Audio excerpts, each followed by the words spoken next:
Fala aí pessoas, beleza? Tô gravando esse videozinho aí pra gente dar continuidade aos assuntos aí de Física 2. Sei que a gente não tá conseguindo ter aula presencial, mas aí né, vou tentar dar uma adiantada aqui no que der.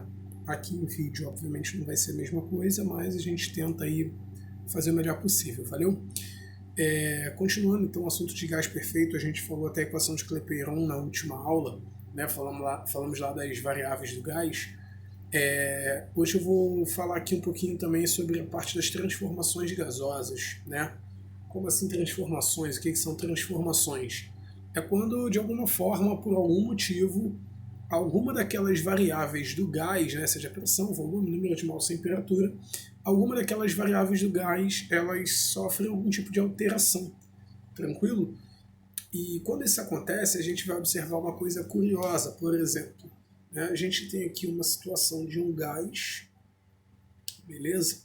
Como assim uma situação de um gás? Ele tem uma certa pressão, que eu vou chamar de P0, tem um volume, que eu vou chamar de V0, um número de mols, que eu vou chamar de N0, e uma temperatura que eu vou chamar de T0. Por algum motivo, coisas vão acontecer com esse gás, beleza? Que você vai começar a observar uma alteração nesse gás. Quando eu digo alteração, o que eu estou falando, né? Eu vou olhar para esse gás e aí ele pode ter uma nova pressão, ele pode ter um novo volume, ele pode ter um novo número de mols, ou ele pode ter uma nova temperatura, né? Então a gente tem a situação inicial, que é a situação 0, e a gente tem uma situação depois, que é uma situação 1, por exemplo, né? E aí o que a gente vai acabar observando tipicamente em transformações gasosas?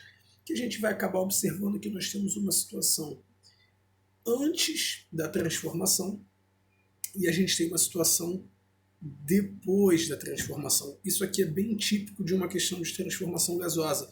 Você reconhecer um antes e reconhecer um depois, beleza? E aí o que é interessante a gente perceber? Independente da situação antes ou depois, todo gás perfeito ele pode ser descrito pela equação de Clapeyron. Então eu consigo reorganizar, né? Não reorganizar, mas eu consigo relacionar todas essas variáveis do gás antes através da equação de Clapeyron. Então a gente vai ter aqui P0 vezes V0 vai ser igual a N0 vezes R vezes T0. E na situação depois eu vou ter a mesma coisa, só que aí eu vou ter P1 V1 igual a N1 vezes R T1. E aí quando a gente tem uma situação dessa, que a gente compara o antes e o depois, a única coisa em comum que a gente vai ver aí é o R, porque o R é uma constante. Então, já que a única coisa em comum é o R, o que eu vou fazer? Eu vou isolar esse R. Então, eu vou falar que o R vai ficar igual a P0 vezes V0 sobre N0 vezes T0. E aqui, o que a gente vai perceber? Que o R vai ficar igual a P1 vezes V1 sobre N1 vezes T1. E como esses R's, né, são iguais por ser uma constante, a gente consegue perceber aqui, então, ó, que esses outros termos da igualdade serão iguais. E aí o que a gente vai ter? A gente vai ter aqui P0 vezes V0 sobre N0 vezes T0. Isso daqui vai ser igual a P1 vezes V1 sobre N1 vezes T1. E aí a gente acabou de criar aqui, né, uma relação que é de extrema importância no assunto de gás perfeito. Tá?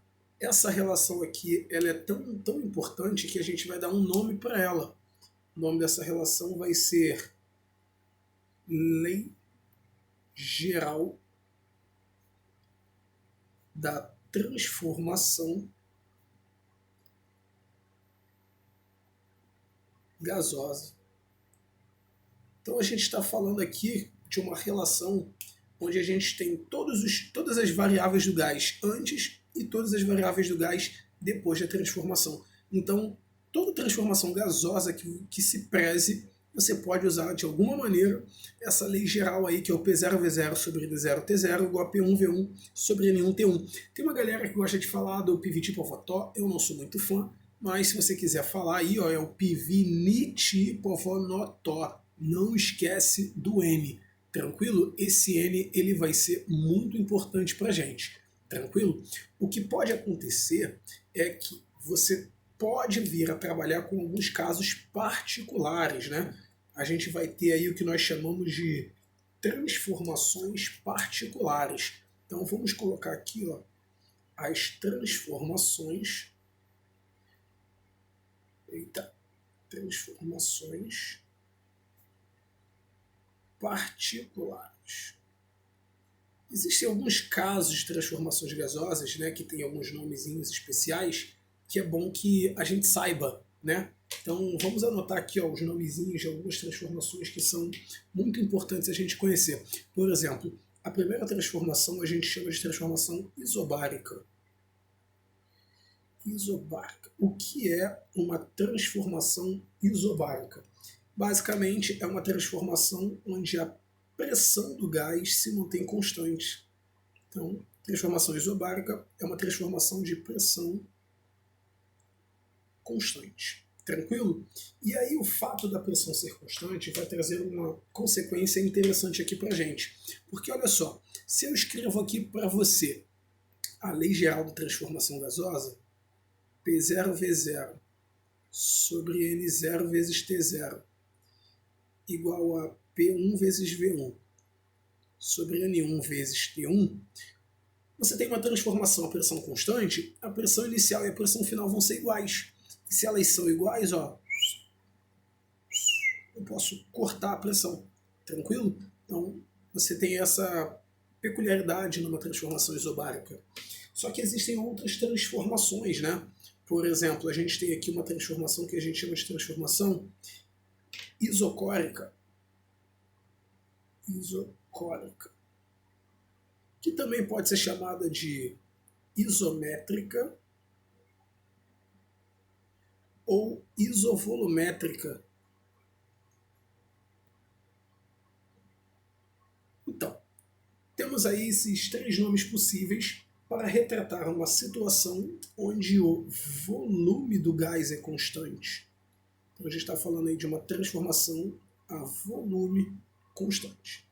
E aí qual é a peculiaridade que essa transformação vai trazer para a gente? Se a gente escrever novamente aqui, ó, o P0V0 sobre N0T0 igual a P1V1 sobre N1 vezes T1, se é uma transformação a volume constante, o volume inicial e o volume final são iguais, então eu posso cortar esses volumes. Tranquilo? Vamos ter um terceiro caso aqui de transformação também, que a gente vai chamar de transformação isotérmica. Isotérmica. Pelo nome eu acho que você já entendeu, né, que o prefixo iso dá a ideia de igualdade. Então, já que é uma transformação isotérmica, é uma transformação a temperatura constante. E se é uma transformação a temperatura constante, o que a gente vai perceber quando a gente escrever a relação fundamental? P0V0 sobre N0T0 igual a P1V1 sobre N1 vezes T1. A gente vai perceber que a temperatura antes e depois são iguais, né? Então eu posso cortar as temperaturas. Beleza? Sobrando então um último tipo de transformação que geralmente as pessoas não dão nome para ela, mas é sempre bom a gente saber que ela existe, que é a transformação sem adição e sem vazamento de gás. Por que essa é muito pouco falada? Porque geralmente as questões já são assim, a pessoa presume que isso está acontecendo. E aí é aquele caso onde o número de mols é constante. E aí o fato do número de mols ser constante, né, a gente, quando coloca lá na relação P0V0 sobre N0T0, gera aquele caso do pivot povotó. Por quê? Como agora não tem adição nem vazamento, o que se mantém igual antes e depois é o número de mols. Você vai lá, ó, e corta o número de mols. E aí fica aquela relação conhecida do pivot pivotó. Beleza? Então, resumindo aqui a ideia, toda vez que você faz uma transformação no gás, né, você altera alguma das condições, alguma das variáveis do gás, você pode usar aí a lei geral da transformação gasosa. Quando a questão te fala um desses três nomes ou faz algum comentário sobre vazamento ou adição de gás, você pode lembrar aí que você pode cortar alguma dessas variáveis. Beleza?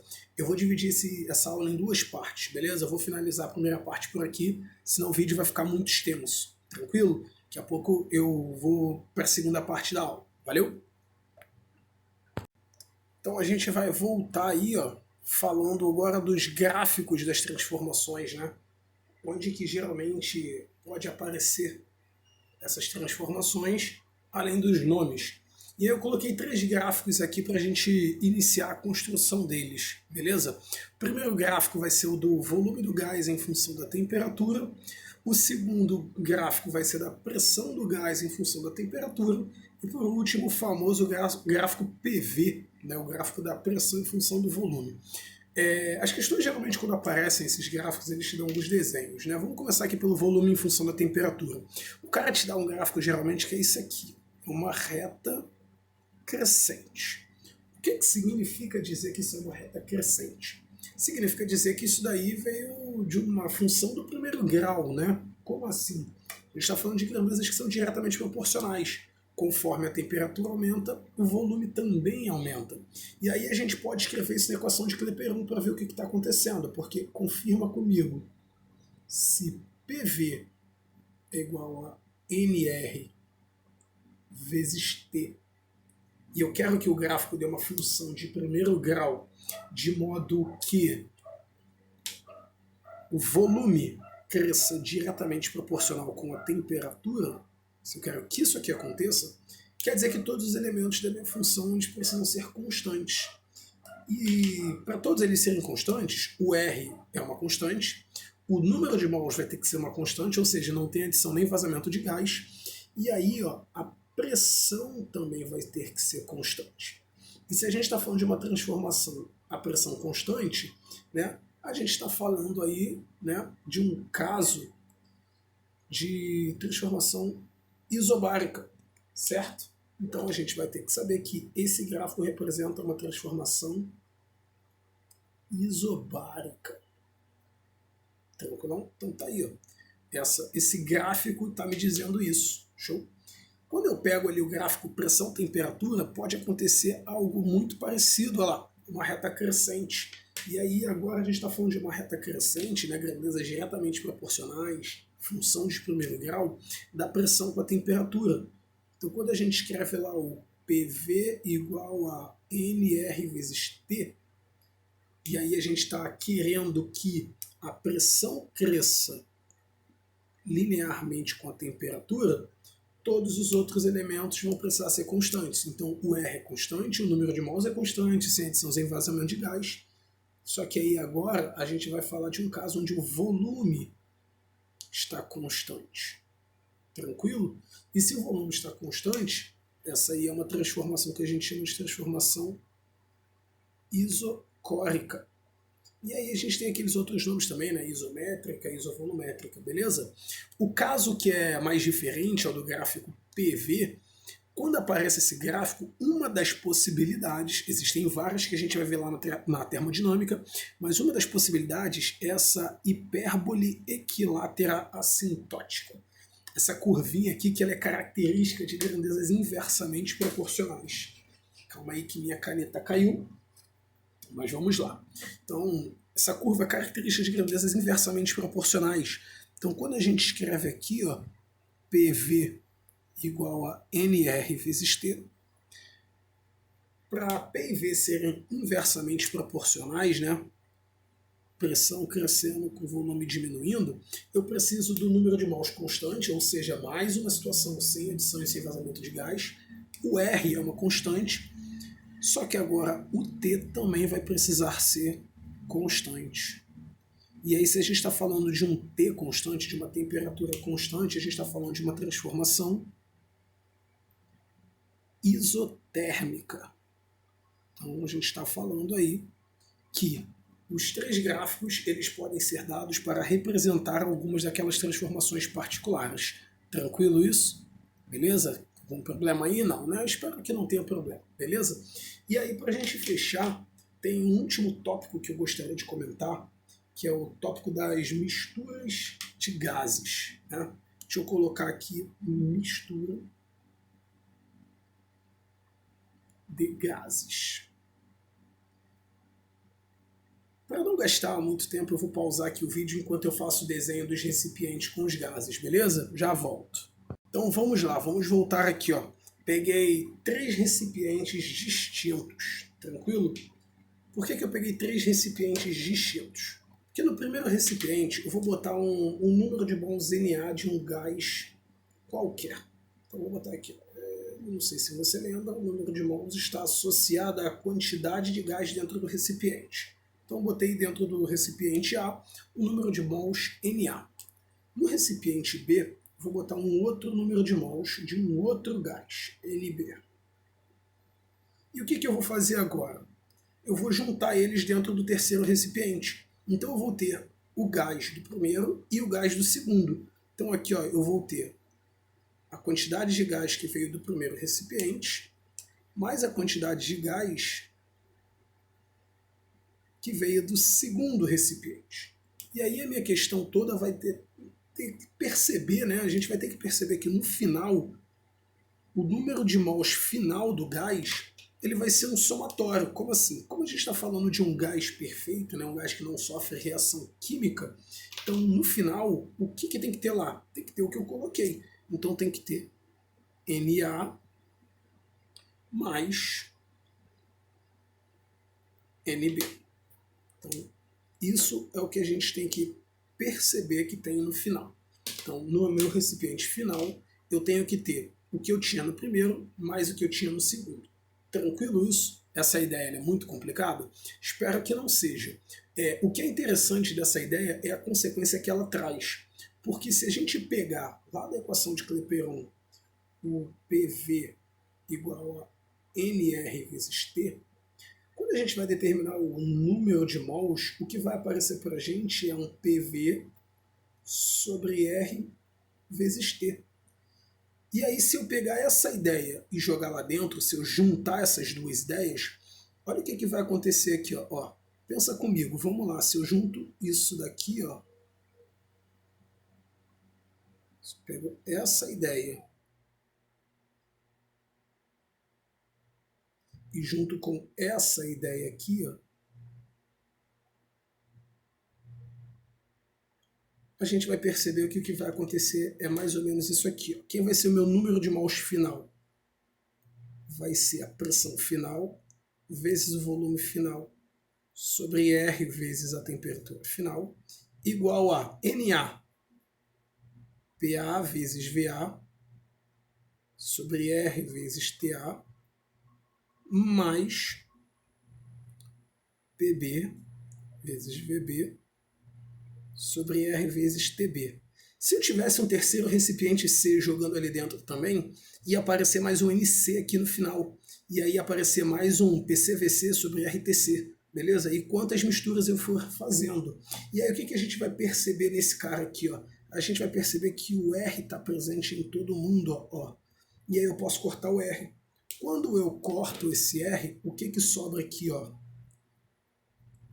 PV sobre T no final é igual ao somatório dos PA, VA sobre TA, mais PB, VB sobre TB. Se tivesse um C também ia entrar ali. Então a ideia é que na mistura de gases você consegue falar que o número de mols final é igual ao somatório dos números de mols iniciais, e aí você consegue relacionar todas as variáveis do gás, né, na situação final com as situações iniciais. Deixa eu só chegar aqui a folha para cima para você ver como é que ficou.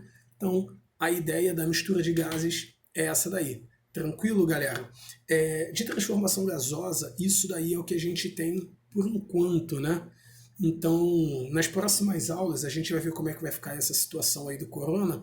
Nas próximas aulas, a gente começa a ver aí também termodinâmica, vamos ver o que a coordenação vai nos colocar. Tranquilo? Já coloquei uma folhinha lá para vocês, deve ter, sei lá, umas 20 questões naquela mesma pegada. Valeu, galera? Qualquer coisa aí, só chamar. Abraço, tchau.